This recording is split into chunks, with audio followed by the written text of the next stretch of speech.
Hi, I'm Amy. And I'm Kirsty. And this is our podcast covering the highs, lows, and realities of parenting a child with neurodiversity. Each week we'll be sharing updates from our lives and hearing from a variety of guests about their advice and experiences. This is Love Needs No Words. Are you one of the many parents listening who is struggling with their child's sleep? Well, we have a great guest on today who may be able to help you.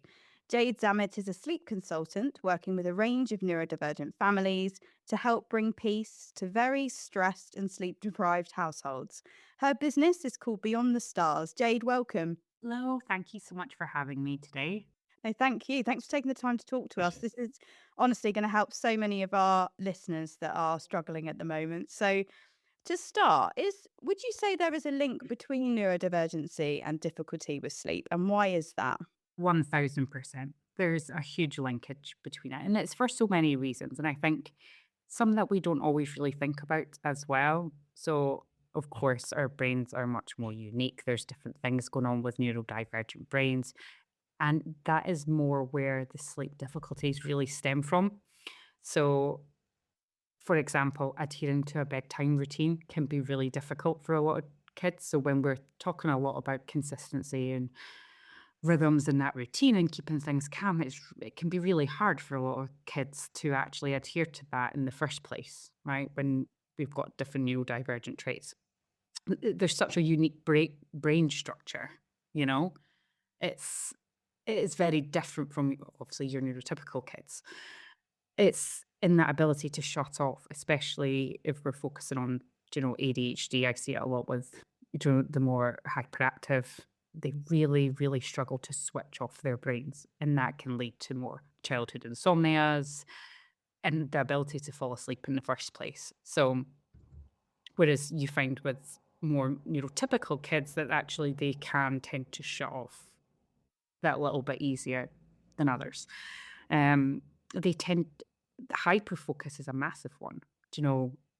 I work with a range of from birth right up to teens, with a range of neurodivergency and neurotypical. So we all have sleep associations, right? With adults, it's even as much as like our pillow has to be the right pillow. It has to, we have our own environments and where we optimize sleep, right? And we all have them. But even with little ones who have specific sleep associations, things that they want, whether that's parent-led or certain things to help them fall asleep. With neurodivergent children, you find that focus on these things is even stronger. So trying to move away from these things are harder. So that plays a big part. We do have some medical reasons as well. So sleep apnea, for one, is much more common with children with ADHD. So you might find audible breathing, snoring, and that can disrupt them from their sleep continuously, right? They are also much more likely to have restless leg syndrome at the beginning part of the night. So that's really, really common. Environments can be a big one because they are much more sensitive to the sensory aspects, lights, sounds, all of these things, and that just generally makes sleep harder. So there's a whole array of reasons really why there's a bit more difficulty in sleep, I would say. So, and I think a lot of it, there's still, not that there's not a lot of evidence, people are still a little bit unsure why, in a lot of research, why there's such a big difference between, divergent kids and others. But I think when you really dive into all the different aspects, some of it's easy to see. What effect does it actually have on children if they're having too little sleep? Oh, I love all this. I love the science, by the way, right? So, the whole science part. I'm here for the science. But I love the science behind it all. Now, with everybody, when we have very little sleep, it does so much to our brains, right? So this doesn't just stand for, those who are neurodivergent. It is an everybody thing, right? Where what tends to happen when we don't get very little sleep, and us as parents can really relate to this, is that our chimp side of the brain takes over our more human side, right? And so we become less rational, less in control of our emotions. So we get snippy at our partners. Everybody knows when we have not had a lot of sleep, right? And we just don't have that control in our emotions. So when we have adults or kids who are neurodivergent and they're not getting enough sleep, their emotional responses are even heightened. So things that we're looking for, symptoms of neurodivergency, where impulse control, that lack of emotional regulation, which that's a whole other subject in itself, but it's so heightened when they don't have sleep, right? Same with their memory consolidation.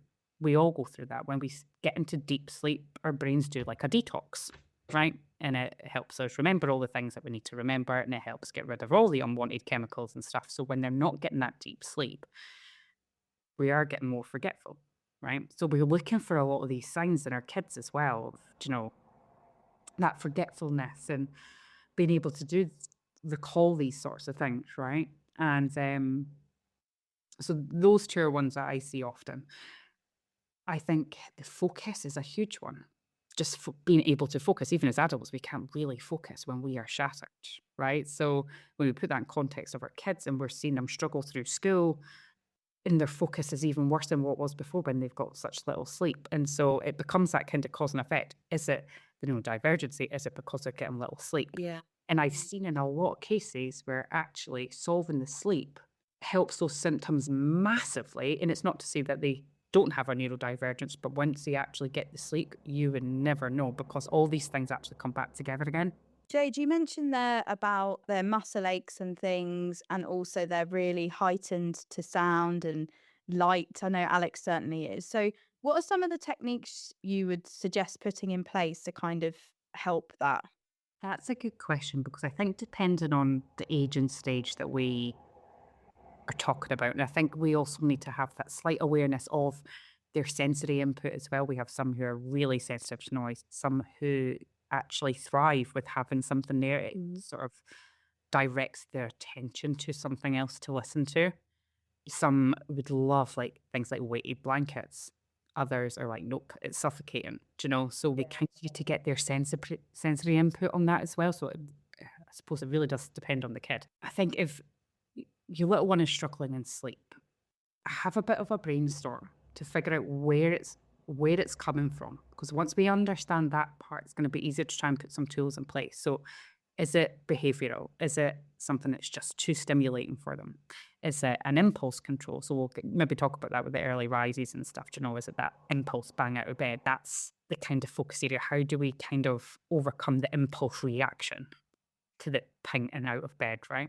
Is it that they're just really struggling to shut off their busy brain? So I often recommend a podcast, depending on age and stage, and again, if they like that something to listen to. It's called Your Floating Bed. I would highly recommend you check it out. So she works through meditation, belly breathing techniques, but the stories are very kids focused. So you get like Pokemon ones, Star Wars ones, there's unicorn ones, there's a whole array of them. But if your little one's really struggling off to actually wind down, it just gives them something to really focus their attention on. But it's got that meditation and the belly breathing exercises. Because I think often we do go round the mills of deep breathing with them, try and get, the right oxygen to the brain and all that sort of thing. But the proper belly breathing stuff does help. And I know with my eldest, I didn't realize until about a year ago that he didn't actually even close his eyes when he was trying to sleep. I now know, working with families, that this is quite a common thing, right? And because he's settled himself for a number of years now, I hadn't actually appreciated that he was lying there with his eyes open until sleep. And it's not till he said to me one night, right, come on, it's time to close your eyes. He was like, but I don't close my eyes when I go to sleep. And I was like, you don't close your eyes? Wow. And he was like, no. Like, I just wait until I fall asleep and then my eyes close. And so I was like, wow, I hadn't even appreciated that. No, I think most people wouldn't. Like, you just assume it was kind of second nature, wouldn't you? Exactly. So we started to give him an eye mask and help shut things off. And that has helped. But I never, until he told me that, thought that he was lying there just looking around, waiting for sleep just to overtake. So, but it is actually very common. So figuring out these things as well, I think helps you put the tools in place. What are the ones that I have written down? Is it in the environment? So we've spoken a little bit about that. And I think, especially when there's a sensory thing, we are very quick to put in a lot of night lights. Yeah. Things calming, right? But what I often see is that, and we can talk about the melatonin part of this as well, lots of blue lights and, sensory things that actually are really non-inducive to sleep. Blue lights actually hinder their melatonin production. So they might eventually fall asleep when they're calm enough, but it's not helping them stay in a deep sleep. So I do a lot of toddler workshops and stuff as well, and I talk about this a lot because you get certain toddler wake and sleep clocks, which are predominantly blue. And so every time I've said to parents, turn it off, get rid of the blue light, everyone comes back to me and goes, oh my gosh, what a difference that made. Be quick to put in a lot of other sensory input stuff, but I think we need to put in the right stuff as well. So have a look at these bigger environments. So that's always a top tip. Someone will come back to you and be like, oh my gosh, I'm so glad I turned that light off. Because it's That's actually frustrating that they've put blue lights in these things, because actually this is something that we stumbled upon really recently, because Max likes a nightlight in his room. He sort of suddenly became, I don't know, afraid of the dark, so we put one in there, and then we did some research into it and we've swapped it out now for a red light, but his Yeah. clock that he uses to keep him in bed is blue. Yeah, the grey clock. Yeah. That's it. That's exactly it. How So interesting. yes, but there is some really great ones that you can find on Amazon and stuff. So red and amber lights are more inducive to sleep. Yes, they might look a little bit more sinister, like red lights in a room, but actually they're much better for sleep. But you could get ones like you're saying, that kind of wake and sleep clock where it's like red is stop, green for waking up, So you can get some really good ones that are much easier one to manage when the clock changes as well. Bluetooth connected, highly recommend those ones. There's a bit of sort of sensory lighting in there, but it's steady, so it's not also too much of a distraction, because it's that fine balance as well, isn't it, Elf? For the older ones, so this is something I have talked about quite a lot recently now. I know that some people with ADHD are actually not that affected by caffeine. Some very much affected by caffeine, right? But like Prime is rife right now, with the older kids. And a bottle of them's like 2 cups of coffee. These little things like that, it must impact their Yeah. sleep. So Yeah. sugar sensitivity is a huge one. And you'll know yourself, it's that hyper focus, it's a new trend. So they want it even more than everybody else does. Right? Yes. They want it more than everybody else, but actually the input in it is off the charts. So these things can make a really big difference. Now, one thing that I often use with families that I work with is that they start to learn and almost talk themselves into the fact that sleep is difficult. Yeah. It's hard to fall asleep. And quite often that's the big thing that we need to kind of work on them with, because if they've struggled with sleep for so long, and my son's been through this fairly recently as well, he's like, I just don't like sleeping. It's too hard to fall asleep. So we want to try and make it as easy as possible for them to actually switch off. So one of the common things I get is, bedtime's 9 o'clock, but they're not falling asleep till 11, right? And because in their head they're like, sleep's too hard, I'm just awake, right? And they don't have those positive feelings around sleep either. So if we can actually get them to a point, and that might be changing your bedtime completely to a point where actually they're falling asleep quick, so that they're learning those skills and falling asleep before you actually nail the bedtime, can be really helpful as well. So there's a couple of things that, to look at. But I would look at where it's coming from. Is it overstimulation? Is it the environments? Is it all of these other things that, it could It's be. really fascinating, isn't it? And I think there's so many things that affect it and sort of make it up. You have to kind of really tune into it. And I think, well, from my own perspective, that was quite difficult when the early rising initially started, because I asked loads and loads of questions, and I was like, I don't actually know if I know the answers to all of these questions. I just don't think I was tuned in enough to recognize It's what also was stimulating, what was not stimulating, and to know, especially when they can't talk for whatever reason, whether that's they're too young or there's sort of something impacting their speech, that then makes an added complication. absolutely. And I think it is hard to tune into it, because I think as adults looking in, we see sleep quite differently as well. So to understand actually what is going on in their little brains and figure out where it's coming from. It's difficult. It is hard, you know? Like, even go back to my son, like, I didn't realize he just didn't close his eyes at bedtime. Like, this is crazy. The last time I was in there in his room, like, we used to cuddle to sleep, you know, and he would fall asleep. I just figured that he closed his eyes, you know? So it is hard. And I think we're not designed to know it all. So if anyone is sitting there going, I just have no idea, like, that's normal too. It's hard to figure it out. Yeah. I think you're right. It's a lot about trial and error, isn't it? It's thinking about what could be causing it and giving things a try. But you talk just briefly there about melatonin. This will be something that a lot of people will be interested in. When do you think it kind of gets to that point? We've had a few of our listeners asking us about, does it keep them asleep or is it used to sort of get them off to sleep? It's a good question. So, yes, we may have some who are at a slight melatonin deficiency. So that serotonin tends to take over a little bit. What I do see is that a lot of parents succumb to melatonin understandably, completely understandably, when a lot of it can kind of be fixed with the behavioral side, you know? And it can help. I have seen, though, a lot of families where it has helped with that onset sleep and actually getting them to sleep in the first place. From experience, again, from what I've seen, it doesn't seem to be long standing. You know, either their melatonin levels are starting to adjust and adapt and it loses its effectiveness, or they get to sleep for a period of time, but then they're awake in the night. So it's maybe been in that sort of case scenario where actually there's a change in sleep pressure needed. What you normally find with neurodiversity in sleep is that actually sleep needs to be very, almost timed, like they're very time sensitive. And it's easy to let them have a lie in at the weekend, but actually it has a big knock on impact at nights. So the consistency in that is huge. So if, for example, you've managed to get them to sleep quicker, your previous problem was maybe they were up for a couple hours, but then they would sleep all night. They start melatonin, they get to sleep quicker, but then they're up in the middle of the night. There's something that needs adjusted in their circadian rhythm, you know? Yeah, that's my thoughts on melatonin anyway. It's really interesting. How is the support you give different for families of neurodivergent children and neurotypical children, would you say? It's a good question. In a way, not that different in the way that I work, because the way that I work is that every child is unique anyway.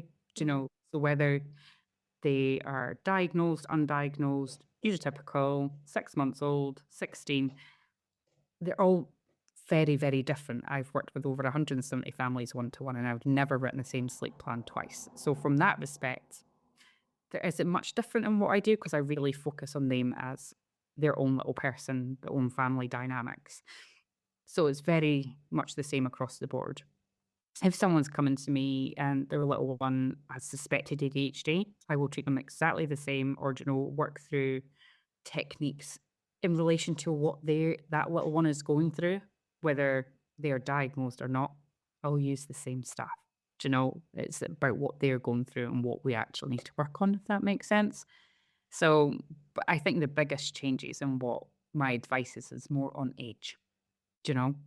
Having a 5-year-old who's in the process of maybe getting diagnosed with ADHD is going to be going through similar different things from an 11-year-old or 13-year-old who's just started high school, and what they can do to kind of help the stimulation for the older kids for things like, it's amazing how much journaling and stuff actually helps the kind of brain dump. See, once they start getting homework and things like that, and actually managing your evening helps the nights, these kind of things. Getting out for the walk, like, do you know what? I've been there, done it before, where they get home from school, they've got screen time so you can finish off work, all the rest of it, dinner's on, and all of these kind of things. So one of the things I find helps all my families is actually getting out for that evening walk, getting back outside, fresh air, kind of shake the last of the energies out. Always works. So there'll be some things that are work across the board, and other things that are going to be very more specific to what they're going through, what their behaviours are, diagnosis, and everything else. So. And I suppose with the age thing as well, how you work with them must be quite different, because it gets to a certain point where actually that young person is going to want to take autonomy over their own sleep. And our children are young, so we're kind of much more in control of that and Mhm. responsible for trying to resolve that. But obviously, once they get older, they're going to want some control in that, aren't they? And that's interesting because what I do with the older kids is I do like assessment forms, right? And so there'll be one that the family fills out, like parent, and I give one to the older kids to get what their gauge is on it, Mm. how they feel around sleep. And so it's worded very differently, to get not only what they want out of it and what they feel like they're struggling with, or, their kind of goals in their better sleep. It's so that they're invested in it as well because they feel like they're being part of it. Yeah, It's like trying to tell 15-year-olds, parents are trying to tell them what go to to do bed. and shape their bedtime routine. They're not invested in that. Yeah, they've So got to buy into it. yeah, so it's trying to get into it as well. And for most of them, they're like, I know I need this. Like, I'm struggling at school, or starting like taking exams, all these other things. But I've had two families in the past where they're like, can you force my child to come on this call? I'm like, I can't force your child to do it. There's unnecessary pressure for them as well, isn't there, at that age? And, I think a lot of us are guilty of sitting in bed and scrolling on your phone. And, Oh yeah. when we were younger, phones, it wasn't such a massive thing. I used to read before going to bed, or I used to like write stuff down if I was worried. Now phones are a way of just sort of, escaping and just sort of getting lost in videos and things. But would you say that does have an impact on your sleep?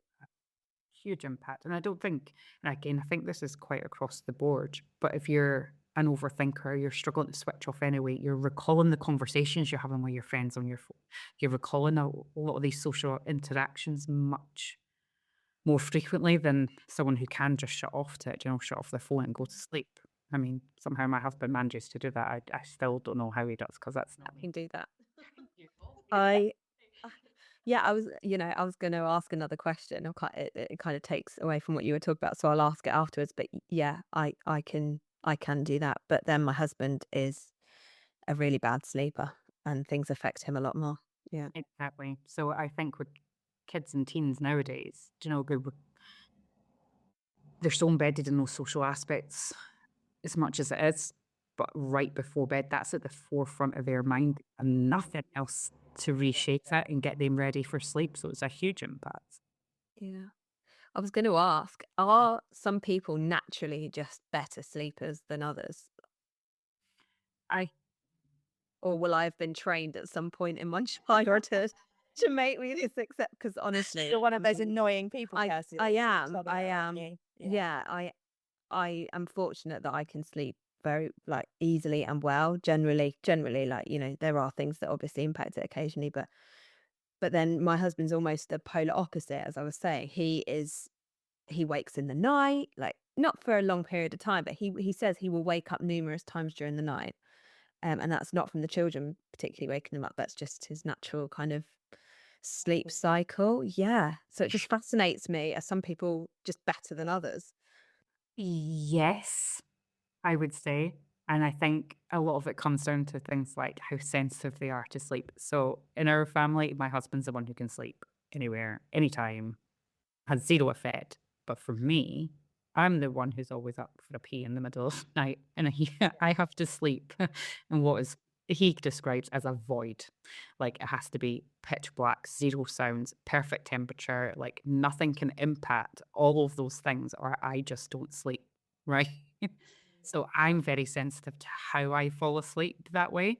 But it's funny because when I look at me and my sister, same house, same upbringing, she can't go to sleep without having something on the telly and having background noise, and she gets really paranoid about sleep. I'm quite happy sleeping in my own house by myself. No one else in there doesn't faze me. But if there's sound, oh my gosh, that's like the last straw. And it's so funny how we are so different, even in same upbringing, everything else, Yeah. same approaches, but we are very different when it comes to sleep. So yeah, I think a lot of it is up here. Yeah, both my children are very different sleepers Mhm. and have been very different sleepers at different times as well. Yeah, absolutely. So that's kind of the In ethos terms of of my business on is that every child is so different. What works one doesn't work for the other. My kids are like chalk and cheese, Yeah, cheese.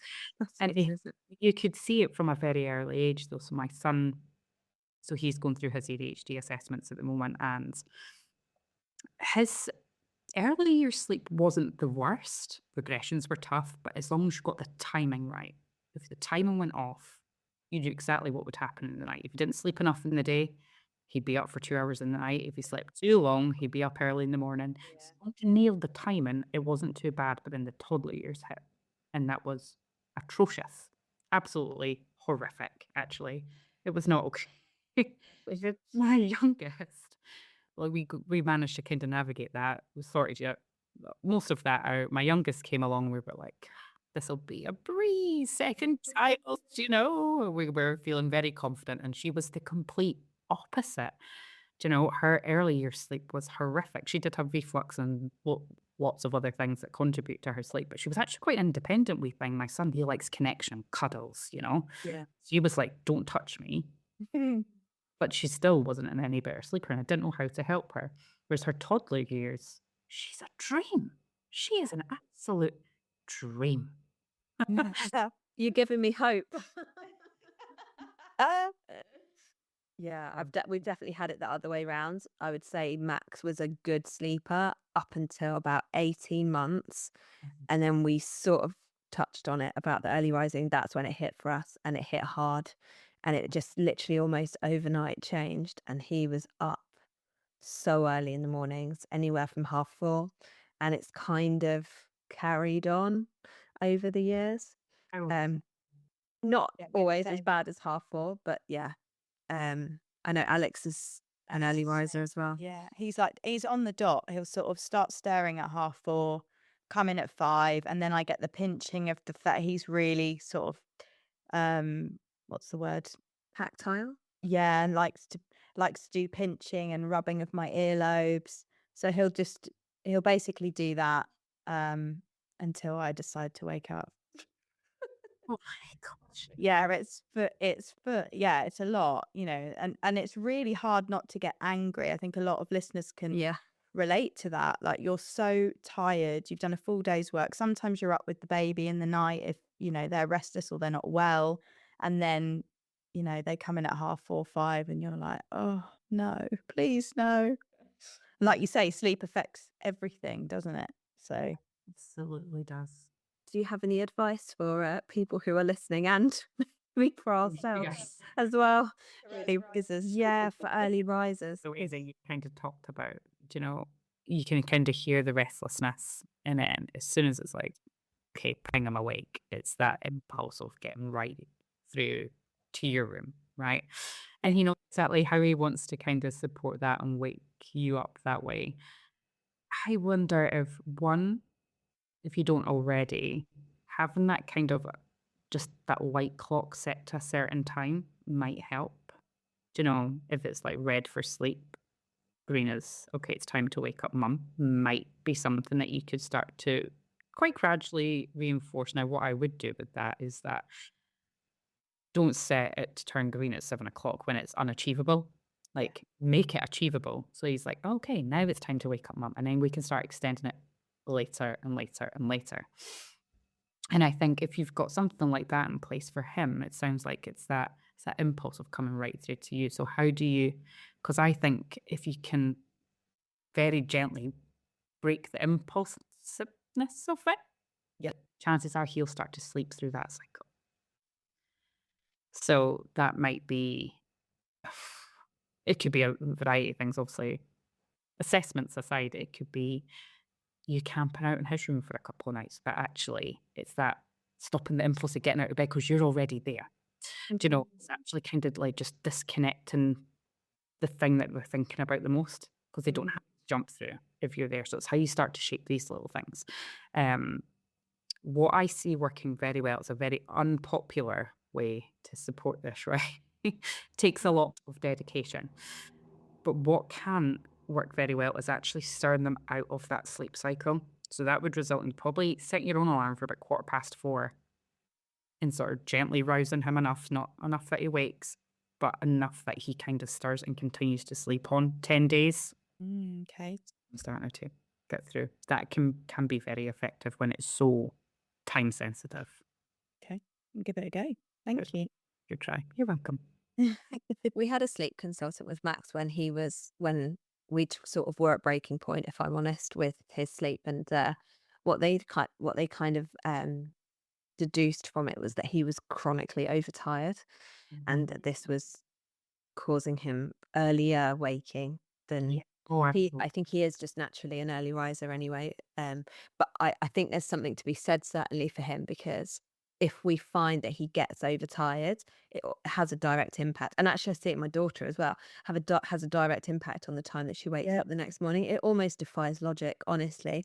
But we've found putting him and her to bed earlier often results not necessarily in them waking up, at like the dream 7 o'clock, but actually not at 4:30. It might be 6, but actually that's more palatable than a half full wake. And so we did find that has helped a little bit with Max. But I do wonder with the impulse thing, and I do think maybe there is something in that with Max. We've kind of got to the point where he will adhere to the clock. Um, However, he's still awake. Like, he doesn't use it as an opportunity to go back to sleep and then wake up when the clock changes. He'll just be in his room, Okay. reciting stuff or making noise. He Yeah. can't go back to sleep. He just, or as it appears to me, he just cannot get back to sleep. Once he's awake, he's awake.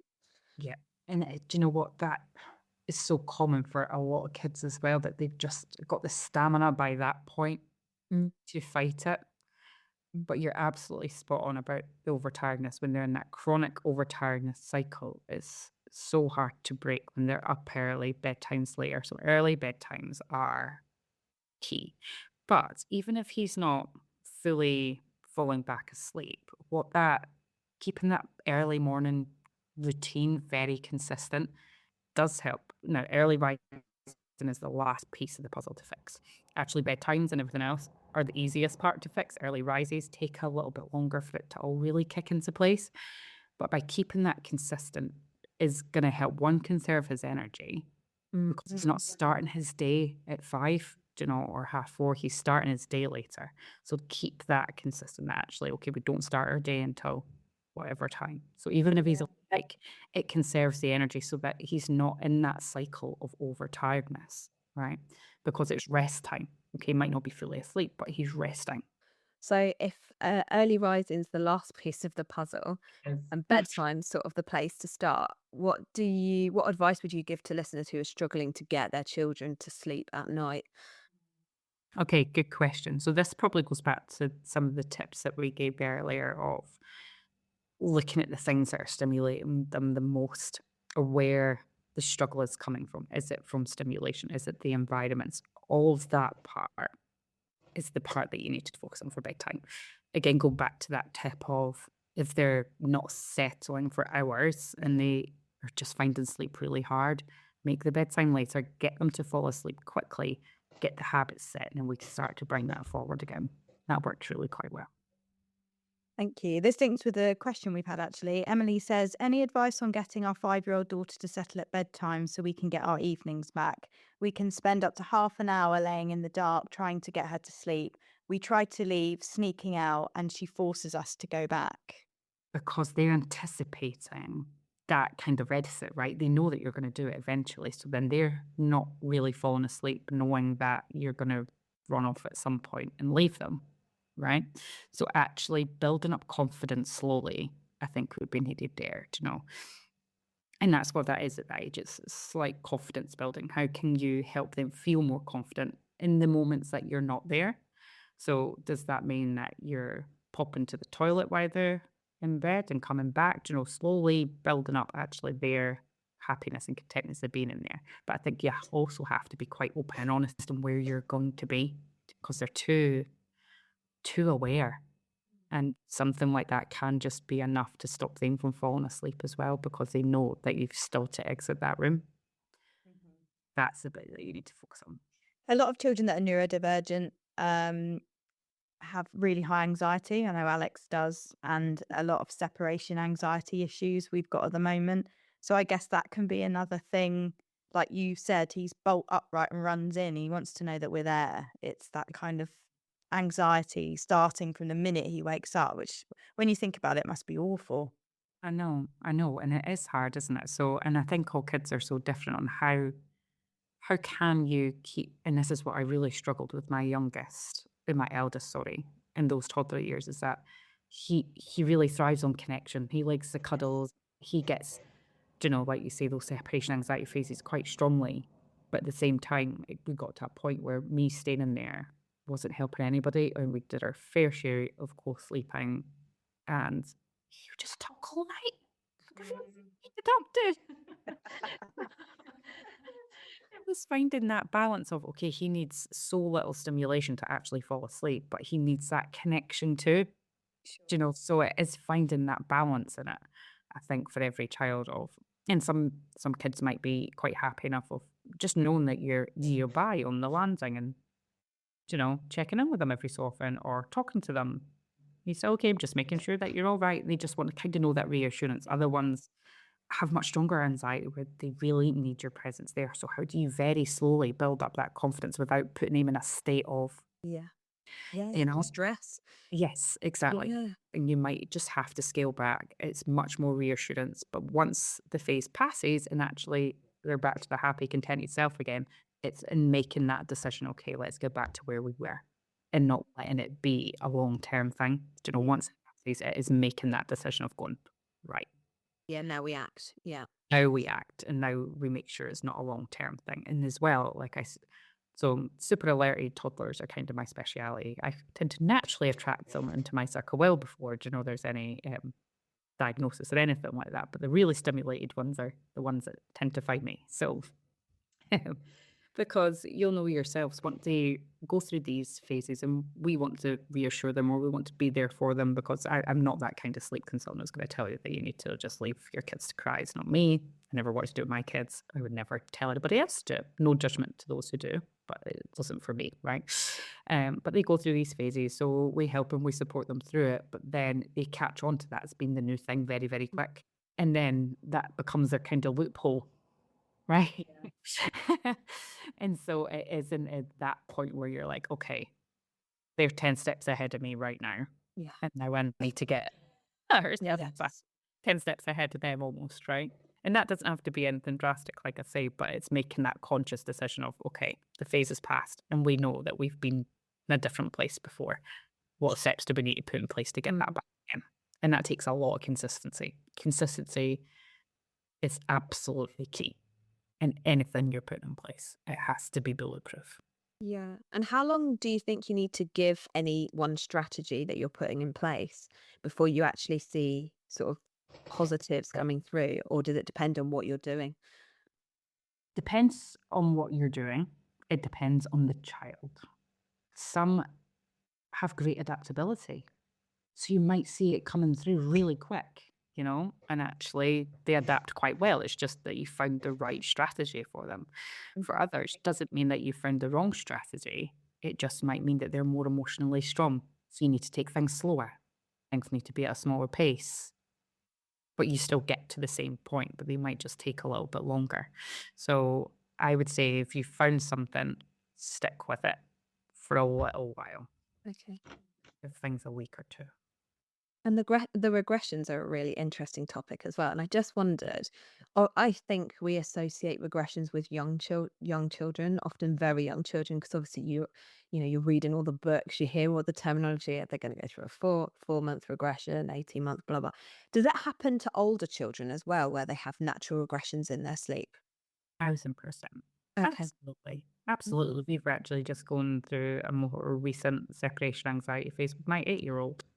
You can see the differences in how he's interpreting the world as well. Like, there's so much going on in their brains, especially at that age of 7 and 8, where they're really understanding distance between parents, being at school, the length of time that they're away.